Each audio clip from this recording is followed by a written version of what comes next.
अस्सलाम वालेकुम जी, मैं हूँ टोक्यो जापान के शहर में और यहाँ पे मैं आया हूँ यूएसएस ऑक्शन हाउस पे।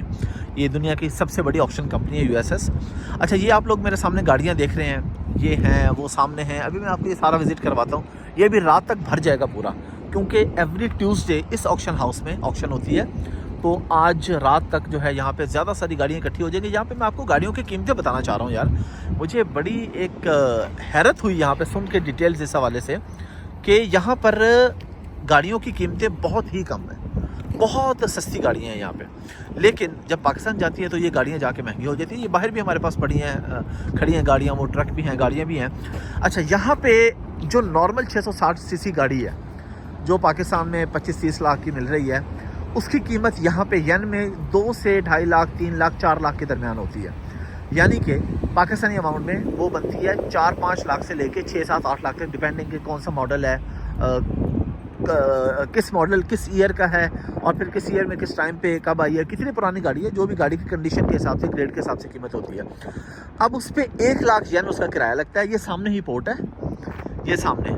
तो यहाँ से गाड़ियाँ, ये देखें, ये पूरा जहाँ तक आप देख रहे हैं गाड़ियाँ ऑक्शन के लिए, यहाँ से ये गाड़ियाँ निकलती हैं। जैसे ही कोई बंदा बाय करता है, यहाँ से लेके वो सामने ये समंदर है, ये इसके ऑपोजिट बिल्कुल जो सामने रोड नज़र आ रहा है, यहाँ से कंटेनर में शिप हो जाती है। अच्छा, शिपिंग का किराया है फिर 1 लाख येन, यानी पाकिस्तानी 2 लाख रुपये। तो अच्छी से अच्छी 660 सीसी गाड़ी जो है वो 8 से 10 लाख रुपए में पाकिस्तान पहुँच जाती है। अब पाकिस्तान जाके असल काम शुरू होता है कि उस पर ड्यूटी, टैक्सेस, वो कोई 10-12 लाख उस पर वो हो जाते हैं। तो मैं आपको एक नॉर्मल गाड़ी की बात बता रहा हूँ कि नॉर्मल गाड़ी जो पाकिस्तान में लोग जापानीज़ बेच रहे हैं 660 सीसी, जिस तरह ये खड़ी है, ये देखें, ये इसको एवरी टाइप जो गाड़ी है, किसी भी कोई भी मेक एंड मॉडल है, तो ये गाड़ी यहाँ से पहुँच जाएगी आपके पास 7-8 लाख, 10 लाख में मैक्सिमम पाकिस्तान पहुँच जाती है। उसके बाद टैक्सेस में ला के वो कोई 20-22 लाख की हो जाती है। यानी जितने की यहाँ पे गाड़ी और जाने का किराया, उतना या उससे ऊपर टैक्सेस हो जाते हैं उस पर। और फिर लोग बेचते हैं 25-26-27 लाख की। तो छोटी गाड़ी के अंदर नॉर्मली 660 सीसी गाड़ियों के अंदर नॉर्मली जो प्रॉफिट कमाया जाता है वो 3 से 4 लाख रुपए है। पाकिस्तान में जो लोग गाड़ियों का बिज़नेस कर रहे हैं वो इतना प्रॉफिट कमाते हैं।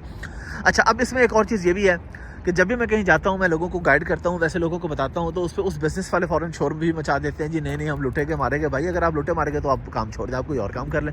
तो लोगों को ये भी प्रॉब्लम होती है, वो कहते हैं नहीं हम नहीं कमा रहे।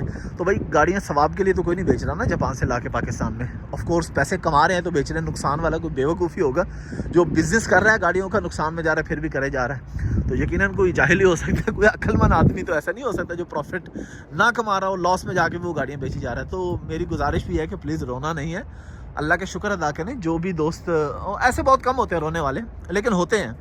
ज़्यादातर लोग अल्लाह का शुक्र करने वाले, तो उनको फिर अल्लाह और देता है। रोने वालों को फिर एक वक्त आता है कि अल्लाह ताला उनको वाकई ही रुला देता है। ये मैंने प्रैक्टिकली आपको बता रहा हूँ, मैंने देखा है प्रैक्टिकली। यूके में एक बंदा था मेरे साथ, वो हमेशा रोता रहता था कि यार बस लुटेगे मारेगे, आप सब आपको पता है कुछ भी नहीं कमाते। फिर मैंने उसको देखा, वाकई रोते हुए देखा कि उसके पास बिजली के बिल देने के पैसे नहीं होते थे। तो ये अल्लाह का कानून है, जो रोएगा उसको अल्लाह रुलाएगा इंशाल्लाह, और जो खुश होगा उसको अल्लाह मज़ीद खुश करेगा। ये कुदरत का कानून है। अच्छा, ये फिर गाड़ियाँ आ गई। छोटी गाड़ी में प्रॉफिट 3 से 4 लाख रुपए हमारे पास होता है, ठीक है। अब हम आते हैं थोड़ी बड़ी गाड़ियों पे, किस तरह निस्बतन। हाँ, ये अच्छा, जो latest model V8 land cruiser है फुल ऑप्शन, वो मुझे यहाँ पे बताया गया कि उसकी कीमत तकरीबन 1 करोड़ येन है, यानी जापानीज़। इसको हम डबल कर दें 2 करोड़, यानी यहाँ का 1 पाकिस्तान के 2 है।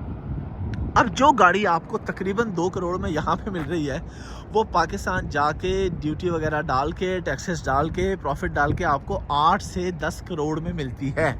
मैं लेटेस्ट मॉडल की बात कर रहा हूँ, 10-12 करोड़ उसका नॉर्मल रेट है, जो कि यहाँ से सिर्फ 2 करोड़ में गई होती है। अब उसमें प्रॉफिट मार्जिन भी मुझे ये बताया गया है कि तकरीबन 2 करोड़ रुपये, 2 से 3 करोड़ रुपये, 1 से 3 करोड़ के बीच में आप कह लें, डिपेंडिंग कि वो कौन सा मॉडल है, कब यहाँ से ली है, कितना टाइम जाने में लगा है, उस हिसाब से 1 करोड़ से 3 करोड़ के बीच में प्रॉफिट। और ज़ाहिर है उनका राइट है भाई, जो बंदा अपनी इन्वेस्टमेंट बाउंड कर रहा है उसका राइट है कमाना, लेकिन कमा के शुक्र करना उस पर फ़र्ज़ है। प्रॉफिट कमाना सिर्फ उसका हक है, लेकिन प्रॉफिट कमा के ना रोना और शुक्र करना उस पर फ़र्ज़ है। तो उम्मीद है कि मेरे दोस्त जो गाड़ियों का बिज़नेस करते हैं वो नाराज़ नहीं होंगे। भाई ठीक है, कारोबार करें, कमाने चाहिए ना, इसमें ऐसी कौन सी बात है। बहुत अच्छी बात है अगर आप पैसे कमा रहे हैं, तो ये बड़ी खूबसूरत बात है। अल्लाह ताला आपको और कमाने की तौफीक अता फरमाए। ये सामने यूएसएस, मैंने आपको बताया था यूएसएस ऑक्शन हाउस, तो ये लिखा हुआ है।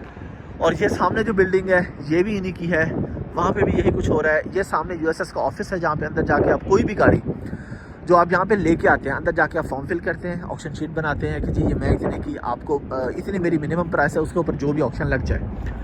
تو یہ سلسلہ ہے سارا. یار آپ دیکھیں کہ یہ گاڑیاں یہاں پہ, اب یہ سوزوکی کی ویگن آر ہے, اس کی یہاں پہ قیمت 2-2.5 لاکھ 3 لاکھ ہے, یعنی پاکستانی 5-6 لاکھ روپے میں آپ کو یہاں پہ پڑتی ہے اتنی اچھی گاڑی. لیکن ہمارے ملک میں جا کے اتنی مہنگی ہو جاتی ہے, جو کہ کسی حد تک زیادتی ہے یار. ٹھیک ہے ٹیکسز ہونے چاہیے, لیکن ظلم نہیں ہونا چاہیے کہ اب لیونگ سٹینڈرڈ پاکستان میں عام آدمی گاڑی افورڈ نہیں کر سکتا ٹیکسز کی وجہ سے, ورنہ گاڑیوں کی قیمتیں اتنی نہیں ہوتی. لیکن اگر حکمران ہماری عوام کو سہولت دینا چاہیں کہ یار ٹھیک ہے ایک نارمل گھر کا بندہ بھی گاڑی رکھ سکتا ہے, اگر 5-6 لاکھ روپے کی گاڑی لے سکتا ہے تو اس کو لینی چاہیے. وہ گاڑی انہوں نے 30-40 لاکھ کی بنا دی ہوتی ہے کہ غریب آدمی تو لے ہی نہ سکے. بالکل یہ سلسلہ ہے, یہ اپڈیٹس ہیں. اور یہ بس اس سڑک کے پار سمندر ہے جہاں سے گاڑیاں شپ ہو کے پاکستان پہنچ جاتی ہیں. تو میں نے کہا میں یہاں آیا ہوں تو آپ لوگوں کو ڈیٹیل گاڑیوں کے بارے میں ضرور بتاؤں. اور ظاہر آپ جاپان آئیں اور گاڑیوں پہ ولاگ نہ کریں تو یہ بھی ایک غلط بات ہوتی ہے. تو میں نے سوچا کہ غلط کام کوئی نہ ہو جائے, ٹھیک کام ہونا چاہیے. تو ٹھیک کاموں میں ایک یہ تھا جو میں نے کر دیا. ابھی انشاءاللہ میں بھی 1-2 اور ولاگس ہوں, جو بھی چیزیں ہوں گی میں آپ کو انشاءاللہ دکھاؤں گا, آپ کو ساتھ لے کے چلوں گا. تھینک یو ایوری ون, اللہ حافظ.